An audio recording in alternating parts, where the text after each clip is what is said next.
एक छोटे से गांव खरपुर में हरे भरे खेतों के बीच दो घनिष्ठ मित्र रहते थे, रवि और मोहन।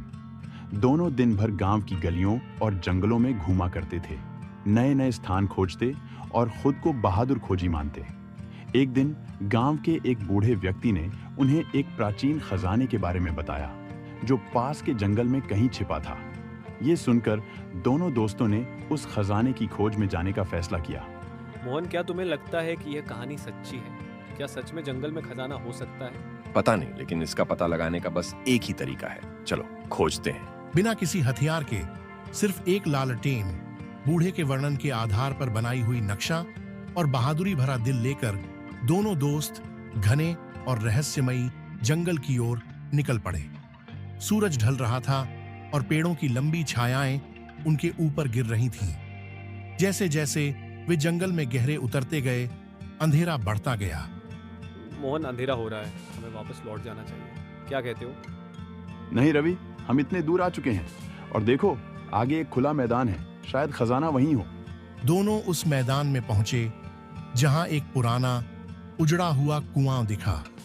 कुआं बहुत प्राचीन लग रहा था, पूरी तरह बेलों और काई से ढका हुआ। कुएं के किनारे पर एक पुराना शिलालेख खुदा हुआ था जिसे वे बमुश्किल पढ़ पाए। ये वही जगह है, खजाना इसी कुएं के अंदर है। लेकिन इसे निकालेंगे कैसे? रवि को कुएं के पास एक रस्सी पड़ी हुई मिली। बिना देर किए उसने रस्सी अपनी कमर पर बांधी और धीरे धीरे कुएं के अंदर उतरने लगा। जैसे जैसे वह नीचे जा रहा था, ठंडी हवा उसे महसूस हो रही थी, लेकिन उसके दिल में रोमांच बढ़ता जा रहा था। अचानक रवि के पैर किसी ठोस चीज से टकराए। वह कुएं की तली पर पहुंच चुका था। कांपते हाथों से उसने मिट्टी में दबा हुआ एक पुराना संदूक खोदा। मोहन, मुझे खजाना मिल गया। बड़ी मेहनत से रवि और मोहन ने मिलकर उस संदूक को कुएं से बाहर निकाला।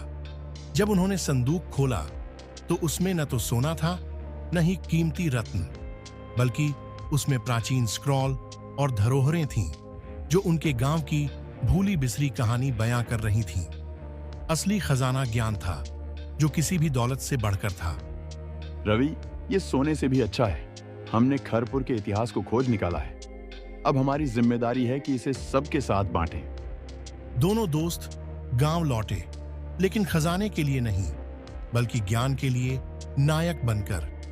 जो खजाना उन्होंने पाया था उसने गांव वालों की सोच बदल दी और उनकी इस रोमांचक कहानी को आने वाली पीढ़ियों तक सुनाया गया।